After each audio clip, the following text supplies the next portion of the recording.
Alô, gente de todo o meu Brasil.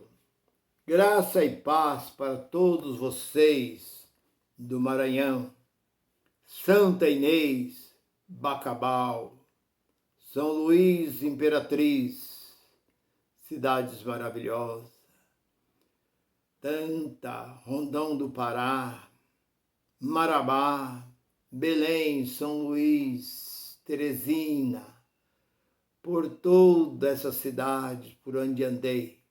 Vai o meu abraço para todas essas capitais de todo o meu Brasil. Eu sou seu irmão em Cristo, Nilson Queiroz, do canal Verdadeira Graça. E a mensagem que eu tenho para nós neste momento é esta: sinceridade. O que é sinceridade? A antiga Grécia havia ali uma feira de vasos. Assim diz os teólogos, contava isso. Havia uma feira e nessa feira levado muito vasos. Então diz que eles pegavam aqueles vasos com defeito, aqueles vasos que tinham trincado, eles passavam cera, lustrava, e a pessoa pegava o vaso, olhava o vaso e não via defeito. Ele falou assim: esse vaso é sem cera. Não tem cera nesse vaso? O cara falou: não. O cara olhava, sem cera. Então, por isso nasceu essa palavra sinceridade. A palavra sinceridade nasceu na Grécia por causa sem vaso, sem cera. Sim, cera, sem cera. Sinceridade. Nasceu na Grécia. Bem, o que eu aprendo, o que eu quero dizer sobre essa ilustração?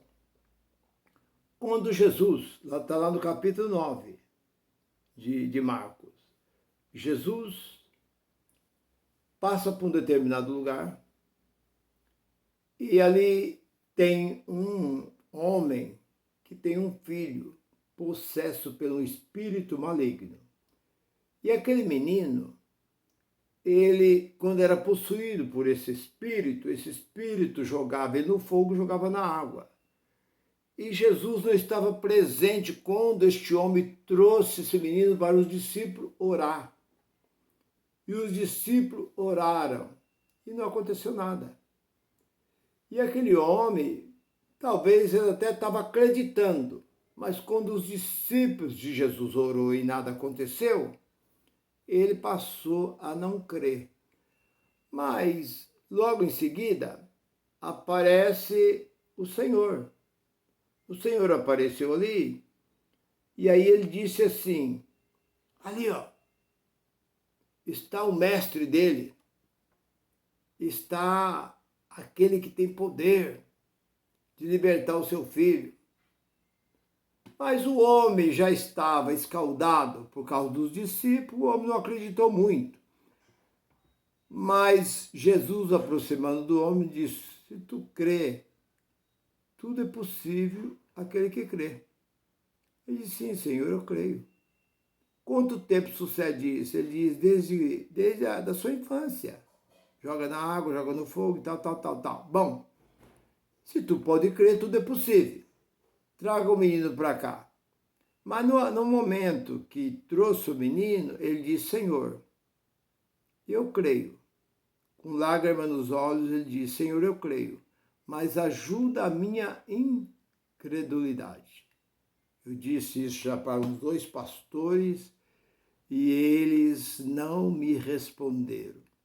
Porque Jesus curou aquele menino que o pai diz: ajuda a minha incredulidade, porque o pai era incrédulo.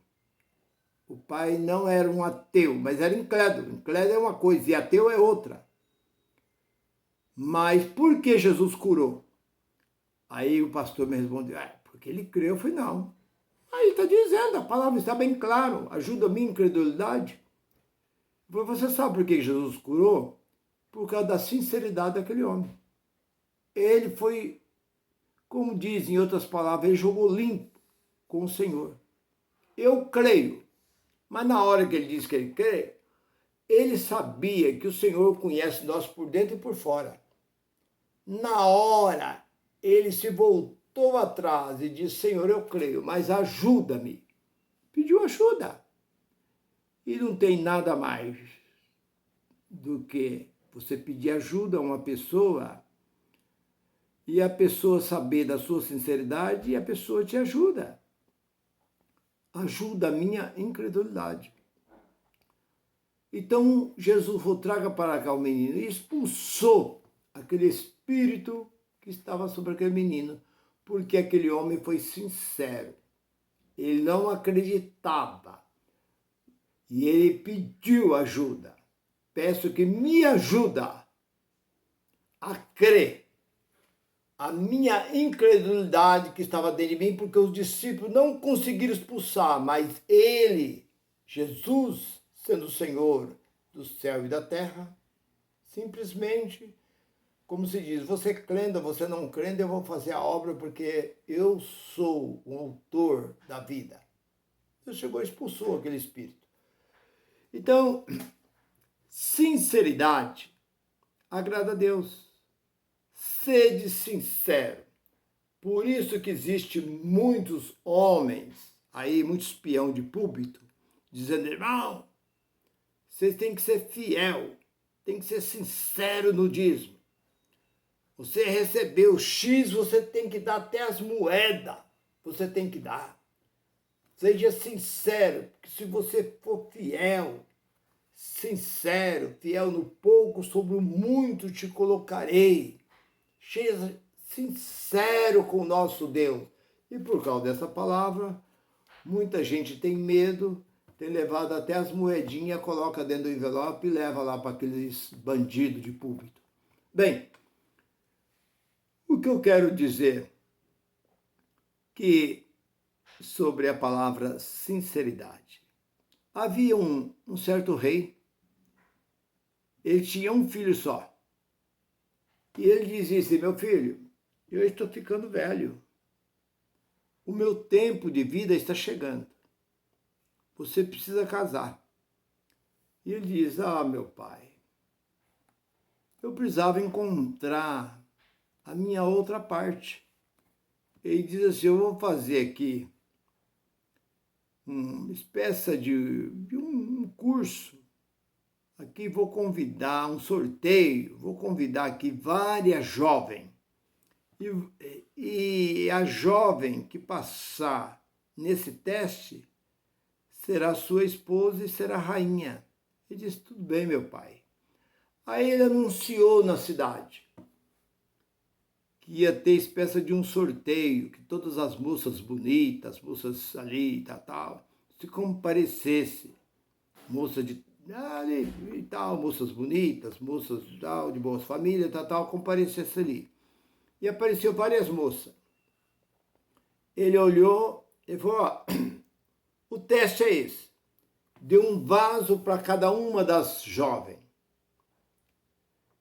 já com a terra preparada, e deu uma semente.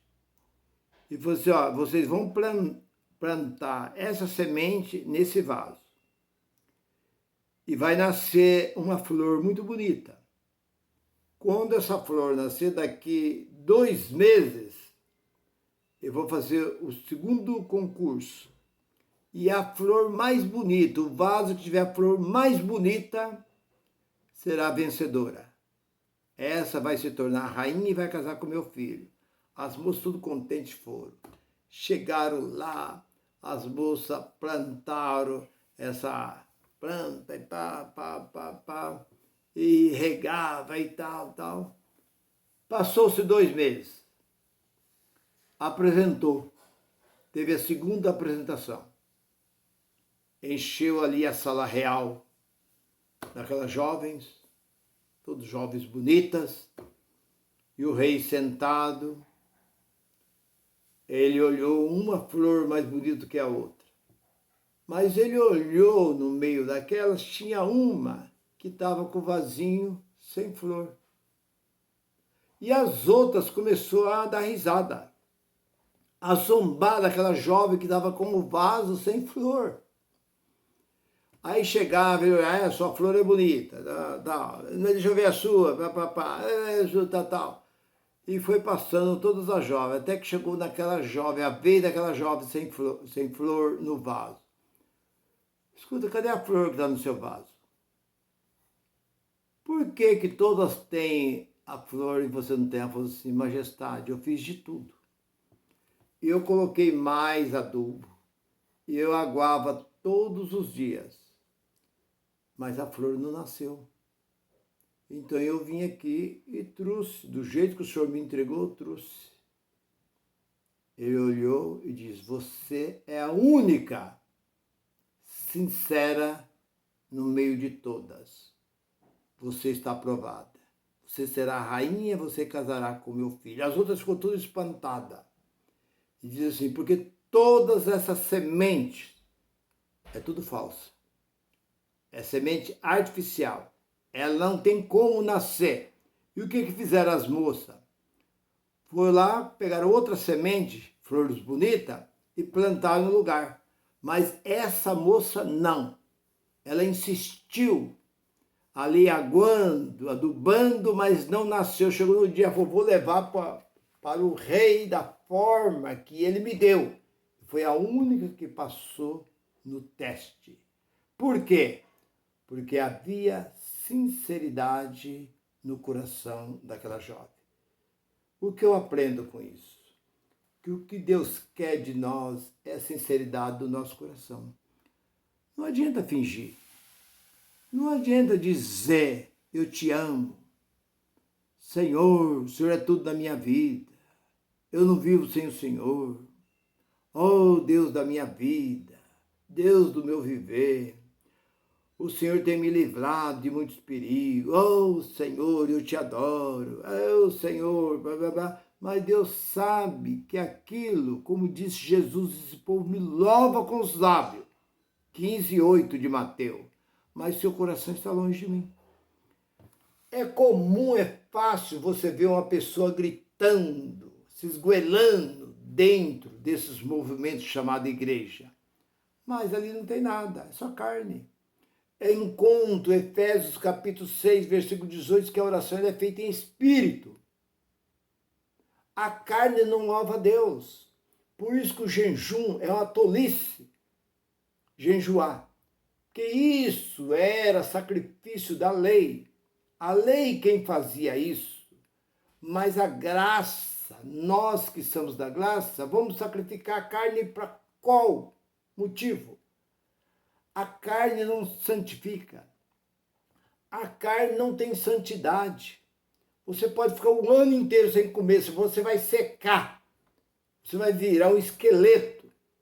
E você continua da mesma forma. Porque o que importa é o que palpita lá dentro.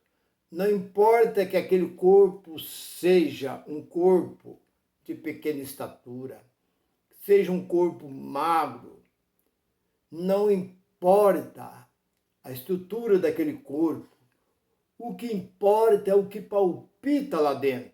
Que dentro daquele corpo tem o Espírito Santo que trabalha dentro daquele corpo e salta uma fonte de água de dentro para a aleluia, a vida eterna.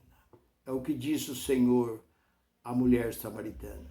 Quem bebe desta água volta a ter sede, mas quem beber da água que eu lhe der nunca mais terá sede. Mas salta de dentro uma fonte que jorra para a vida eterna. Salta daqui de dentro e jorra para a vida eterna. A mulher não entendeu. Senhor, dá-me desta água. Pelo menos eu não preciso vir mais do poço tirar. Então, há muita gente que está dentro das chamadas igrejas há muito tempo e pensa que Deus está preocupado com cabelo, Deus está preocupado com vestido longo, Deus está preocupado com paletó e gravata, Deus está preocupado com brinco, Deus está preocupado com esmalte, Deus está preocupado com batom, Deus está preocupado com essas tolices que esses tolos ensinam dentro desses movimentos, que eu não chamo isso de igreja. Eu chamo de movimento porque é o que a Bíblia chama. 5 36 a 38 de Atos. Chama de movimento. Então eu acho que é uma blasfêmia chamar esses movimentos, esses curral, esse chiqueiro de igreja. São apenas amontoados. Movimento. É o que Gamaliel e os demais que estavam com ele chamou de movimento. Então eu também chamo de movimento. Você pode fazer tudo o que você quiser, mas se você não for sincero a Deus, como aquela jovem foi sincera ao seu rei, por isso ela foi a única vencedora.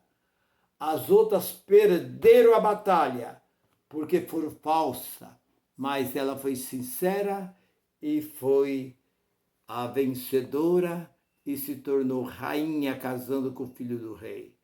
Então, meu irmão, minha irmã, vamos ser sinceros com o nosso Deus. Vamos, como diz a gira, vamos jogar limpo com ele. Porque há um versículo que está, me parece que no capítulo 2 e 23 de Timóteo, uma coisa assim, 2 Timóteo, ainda que somos infiel para com ele, ele continua fiel para conosco, porque ele não pode negar-se a si mesmo. Não sei se está em 2 Timóteo, está em 2 Timóteo, não sei se é no capítulo 2 ou capítulo 3, mas o versículo é 23. Deus continua fiel. Deus não muda a sua fidelidade para conosco. Nós mudamos. Nós mudamos. Muitos homens do passado mudaram. Na hora era uma coisa, depois já não era mais aquilo. Quantos homens desviaram dos caminhos do Senhor? Mas bem-aventurados são aqueles que permanecem firme e sincero aos caminhos do Senhor. Nascer não quer dizer nascer no ventre de uma mulher, mas nascer de novo, como disse o Senhor a Nicodemo.